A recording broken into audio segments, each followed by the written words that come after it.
Hello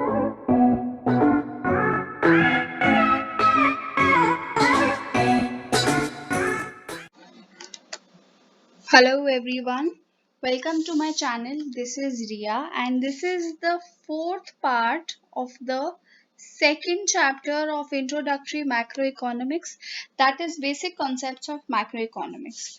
तो हम basic concept of macro economics में अभी तक पढ़ चुके हैं कि डोमेस्टिक टेरिटरी क्या होती है, रेजिडेंट्स क्या होते हैं, सिटीजन्स क्या होते हैं, factor income, transfer income, final goods and intermediate goods. तो लास्ट जो टॉपिक हमने पढ़ा था वो था the difference between final goods and intermediate goods. अब इस वीडियो में हम पढ़ने वाले हैं कि फाइनल गुड्स की क्या टाइप्स होती हैं और इन दोनों टाइप्स के बीच में डिफरेंस क्या होता है।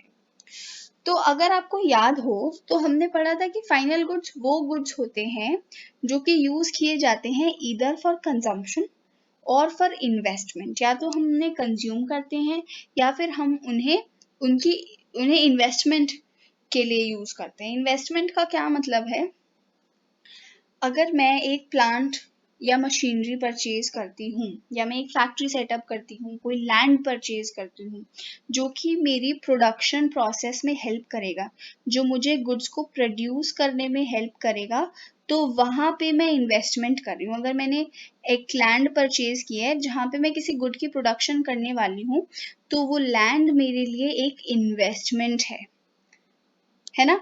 और अगर मैं उस गुड को कंज्यूम करने वाली हूँ तो मेरे कंजम्पशन के लिए है। अब इसी के बेस पर हमने फाइनल गुड्स को दो कैटेगरीज में डिवाइड किया है। The first one is consumption goods and the second one is capital goods. Capital goods basically आपकी इन्वेस्टमेंट है, जैसे कि एक सेकेंड, कैपिटल गुड्स हैं आपकी इन्वेस्टमेंट, जैसे कि land, factory, plant and machinery, ये सब होते हैं आपके कैपिटल गुड्स। अब हम इनके बीच में डिफरेंस पढ़ेंगे, but along with that we will also study the four kinds of consumption goods। ये जो consumption goods है ना, इनके 4 टाइप्स होते हैं, तो हम वो भी पढ़ेंगे और इन दोनों के बीच का डिफरेंस भी पढ़ेंगे। पहले we are going to study the 4 types of consumption goods। So here are the 4 types of consumption goods। ये गुड्स वो हैं जो हम कंज्यूम करने वाले हैं। इसमें सबसे पहले कैटेगरी आती है ड्यूरेबल गुड्स की। ड्यूरेबल गुड्स वो गुड्स होते हैं जो हम काफी लॉन्ग टाइम के लिए यूज करते हैं, 1 साल से ज्यादा एटलीस्ट हम इन गुड्स को यूज करते हैं, जैसे कि टेलीविजन, रेफ्रिजरेटर्स, सेल फोन्स, ये हमारे ड्यूरेबल गुड्स हैं जिन्हें हम we use for a long period of time. फिर सेकेंड कैटेगरी आती है semi durable goods. Semi durable goods वो गुड्स होते हैं जो हम अराउंड 1 साल यूज करते हैं, 1-1.5 साल के आसपास यूज करते हैं, जैसे क्लोथ्स, शूज या क्रॉकरी, ये सब होते हैं हमारे semi durable goods. Third category आती है नॉन ड्यूरेबल गुड्स की, यानी कि वो गुड्स जो कि टिकते नहीं हैं, जो हम सिर्फ एक ही बार कंज्यूम कर सकते हैं, जैसे फूड ग्रेन्स, मिल्क, पेपर। आप इन सब चीजों को एक बार यूज करेंगे और फिर इनकी वांट सेटिस्फाइंग पावर खत्म हो जाएगी, मतलब आप उस सेम यूनिट को दोबारा से कंज्यूम नहीं कर सकते। फिर फोर्थ काइंड है services.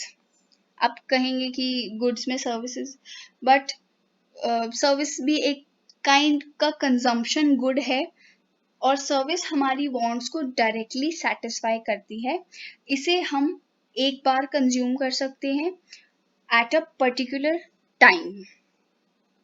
Now, we are going to study the difference between consumption goods and capital goods। तो काफी छोटा सा डिफरेंस है। सबसे पहले तो satisfaction of human wants। ये human wants को कैसे satisfy करते हैं? Consumption goods satisfy human wants directly।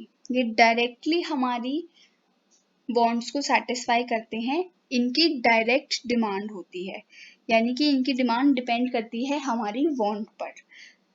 और कैपिटल गुड्स हमारी वांट्स को कैसे सेटिस्फाई करते हैं? Capital goods satisfy our wants indirectly.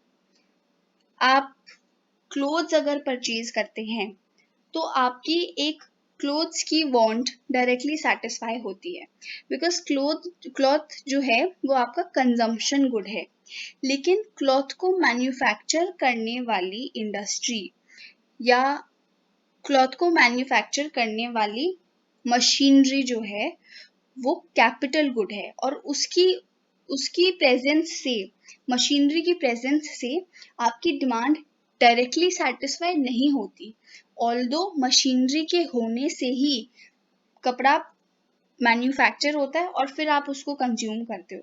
तो इसलिए कैपिटल गुड्स आपकी वांट्स को सेटिस्फाई करते हैं इनडायरेक्टली, और इनकी डिमांड कैसी होती है, डिराइव्ड डिमांड होती है। डिराइव्ड से क्या मतलब है कि अगर कपड़े की डिमांड होगी तो कपड़े की प्रोडक्शन करने वाली मशीनरी की डिमांड होगी। Now the second point we have is production capacity. Consumption goods production capacity को प्रमोट नहीं करते, ये प्रोडक्शन के पर्पस से नहीं होते, ये कंजम्पशन के पर्पस के लिए होते हैं। वेयरएज कैपिटल गुड्स जो हैं वो प्रोडक्शन कैपेसिटी को इंक्रीज करते हैं, because obviously land, machinery, plants ये सब होते ही प्रोडक्शन के लिए हैं, तो ये प्रोडक्शन कैपेसिटी को रेज करेंगे ही करेंगे। Next, expected life. जो कंजम्पशन गुड्स की एक्सपेक्टेड लाइफ होती है काफ़ी लिमिटेड होती है इनकी लाइफ। जैसे आप देखेंगे कि यहाँ पर हमारे पास ड्यूरेबल गुड्स थे, ये भी आप कितने साल चलाएंगे, एक टेलीविजन, रेफ्रिजरेटर 7, 8, 10 साल चलाएंगे, बट उससे ज़्यादा नहीं। और बाकी के जितने भी कंजम्पशन गुड्स हैं ये तो काफ़ी कम टाइम के लिए चलते हैं, राइट। तो इसलिए कंजम्पशन गुड्स की लिमिटेड एक्सपेक्टेड लाइफ होती है, वेराज आप जब मशीनरी परचेज करते हैं या लैंड परचेज करते हैं, कोई भी कैपिटल गुड परचेज करते हैं, तो उसकी expected life is always more than 1 year, 1 साल से ज़्यादा लाइफ होती है उसकी।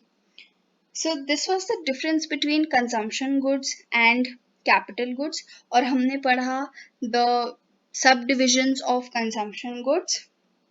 So this was all about it, and I hope this video was helpful. Thank you.